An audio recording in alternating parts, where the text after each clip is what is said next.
Russia launching another deadly attack on Ukraine using nearly 500 drones and dozens of missiles targeting civilians in its capital, Kiev. It comes after President Trump met Zelensky at the United Nations General Assembly here in New York City last week, where he reportedly signaled being open to giving new missiles to Ukraine after restricting them for months.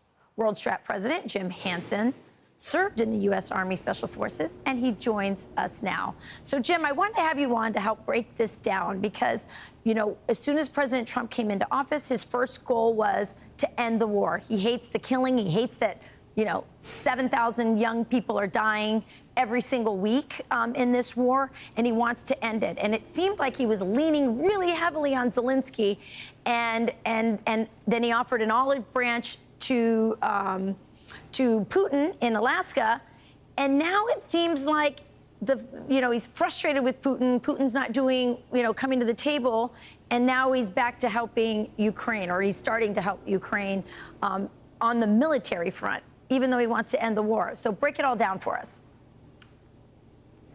Oh, I think President Trump is mad at Putin for stopping his war-ending streak.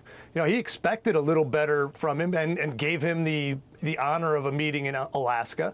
And now what he's doing, I don't think this is a commitment to Zelensky and Ukraine that he's going to help them take back all the territory that Russia has. I don't think anyone should expect that. But the idea of giving them some missiles and permission to hit Russia deep and tear up some of their infrastructure is designed to get Putin back to the bargaining table and to get him in a place where we can end this war. Here's what President Trump said on Truth Social. He said Russia has been fighting aimlessly for 3.5 years, a war that should have taken a real military power less than a week to win. This is not distinguishing Russia. In fact, it is very much making them look like a paper tiger. Is that what you're saying is going to bring them to the negotiating table? I think that was a little trash talk, which is part of the game as well in President Trump's specialty.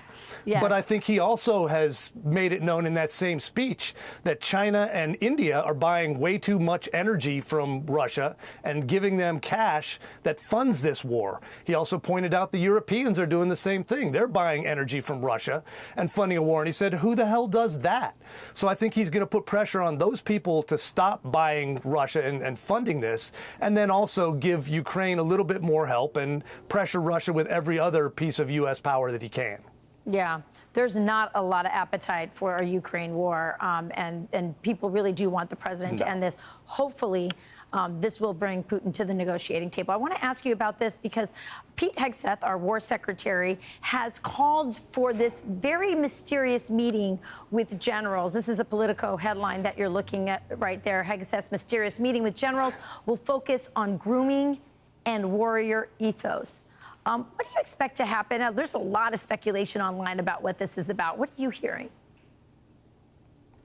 I don't think it's all that mysterious. Pete Hegseth came into a Department of Defense that was not a War Department, and he turned it upside down and started shaking it, saying, we're not going to operate the way we were because we did not have a functional, lethal, deterrence-based fighting force that was going to scare our enemies and, if need be, defeat them.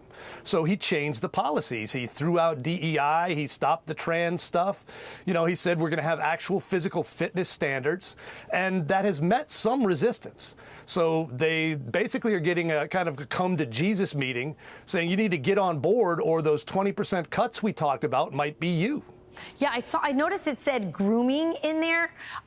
We've had military people come to our set, actually, when the Secretary of War was a co-host on this show.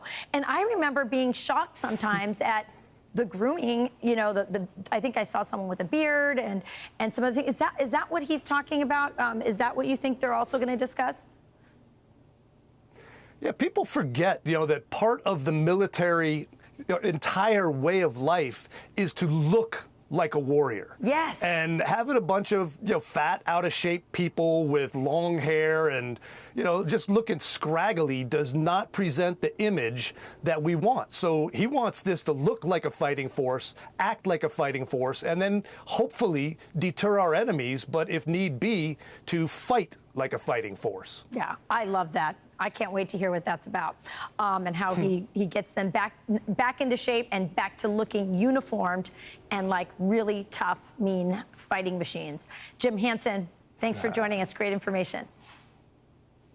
Always good. I'm Steve Doocy. I'm Brian Kilmeade. And I'm Ainsley Earhart. And click here to subscribe to the Fox News YouTube page to catch our hottest interviews and most compelling analysis.